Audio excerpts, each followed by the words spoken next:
Vice President Vance, the First Lady of the United States,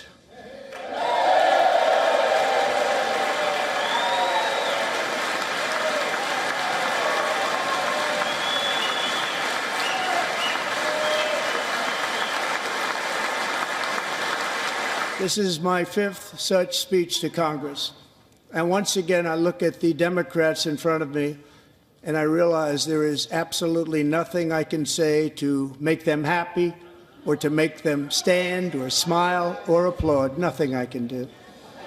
I could find a cure to the most devastating disease, a disease that would wipe out entire nations, or announce the answers to the greatest economy in history, or the stoppage of crime to the lowest levels ever recorded.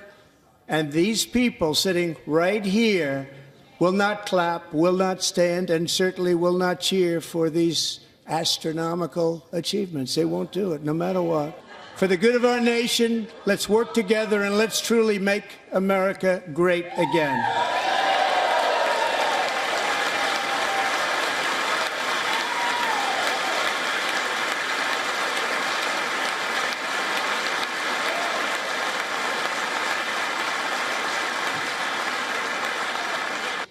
And we are just getting started.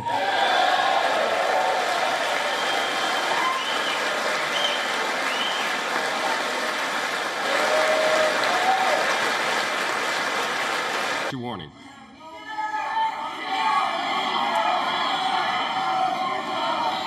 Member the Sergeant at Arms to restore order to the joint session.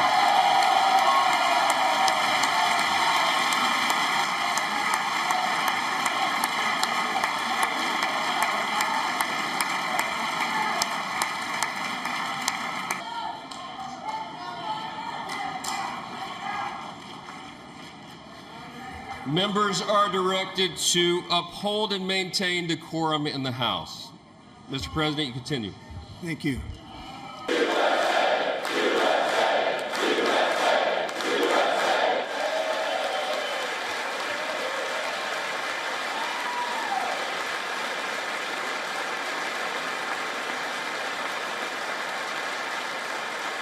Likewise, I renamed the Gulf of Mexico the Gulf of America.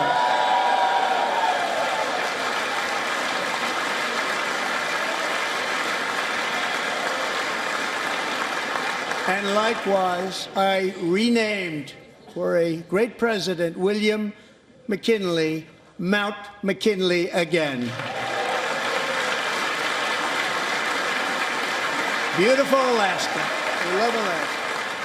We have removed the poison of critical race theory from our public schools, and I signed an order making it the official policy of the United States government that there are only two genders, male and female.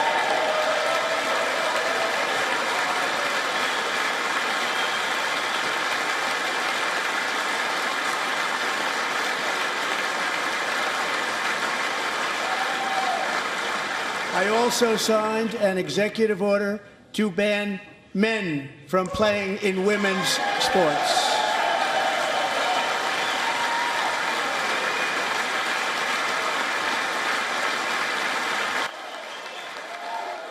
To further combat inflation, we will not only be reducing the cost of energy, but will be ending the flagrant waste of taxpayer dollars.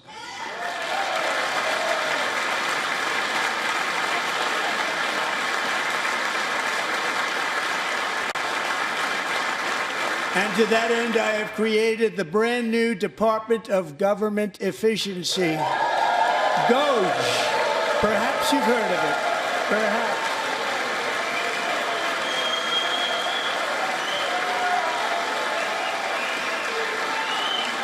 Which is headed by Elon Musk, who is in the gallery tonight.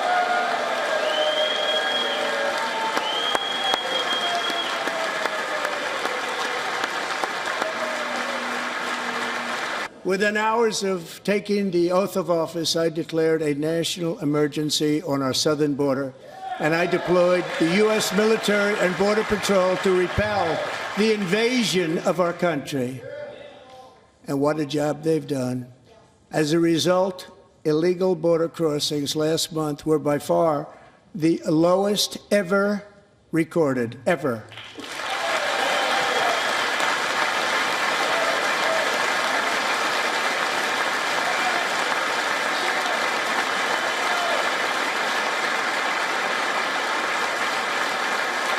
They heard my words and they chose not to come. Much easier that way.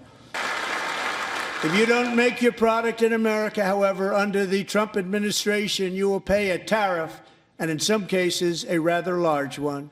Other countries have used tariffs against us for decades, and now it's our turn to start using them against those other countries.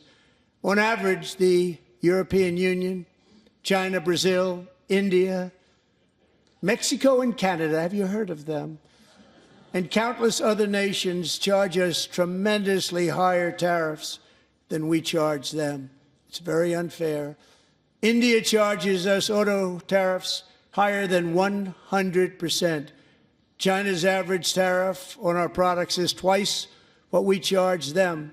And South Korea's average tariff is 4 times higher. Think of that, 4 times higher. And we give so much help militarily and in so many other ways to South Korea. But that's what happens. This is happening by friend and foe. This system is not fair to the United States and never was. And so on April 2nd, I wanted to make it April 1st, but I didn't want to be accused of April Fool's Day. That's not, just one day cost us a lot of money. But we're going to do it in April. I'm a very superstitious person. April 2nd, reciprocal tariffs kick in. And whatever they tariff us, other countries, we will tariff them. That's reciprocal, back and forth. Whatever they tax us, we will tax them.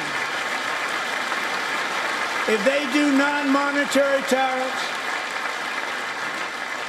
to keep us out of their market, then we will do non-monetary barriers to keep them out of our market. There's a lot of that, too. They don't even allow us in their market.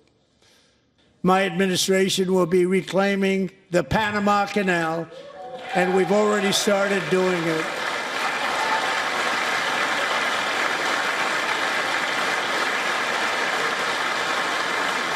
Just today, a large American company announced they are buying both ports around the Panama Canal and lots of other things having to do with the Panama Canal and a couple of other canals. The Panama Canal was built by Americans for Americans, not for others, but others could use it. But it was built at tremendous cost of American blood and treasure. 38,000 workers died building the Panama Canal. They died of malaria. They died of snake bites and mosquitoes. Not a nice place to work. They paid them very highly to go there, knowing there was a 25% chance that they would die. The most expensive project also that was ever built in our country's history, if you bring it up to modern day costs. It was given away by the Carter administration for $1, but that agreement has been violated very severely. We didn't give it to China. We gave it to Panama, and we're taking it back.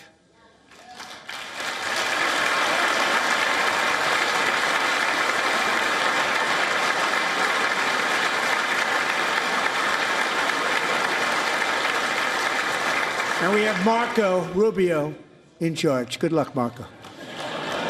Now, we know who to blame if anything goes wrong. Marco's been amazing, and he's going to do a great job. And I also have a message tonight for the incredible people of Greenland. We strongly support your right to determine your own future. And if you choose, we welcome you into the United States of America. We need Greenland for national security and even international security, and we're working with everybody involved to try and get it. But we need it really for international world security. And I think we're going to get it. One way or the other, we're going to get it. Lately, with everything going on with Ukraine and Russia. But a lot of things are happening in the Middle East. It's a rough neighborhood, actually. I'm also working tirelessly to end the savage conflict in Ukraine. Millions of Ukrainians and Russians have been needlessly killed or wounded in this horrific and brutal conflict with no end in sight.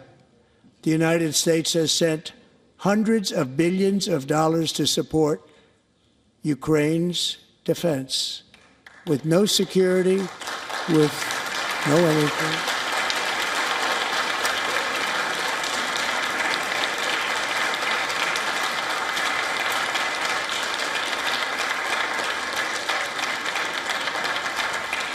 Do you want to keep it going for another 5 years? Yeah, you would say Pocahontas says yes.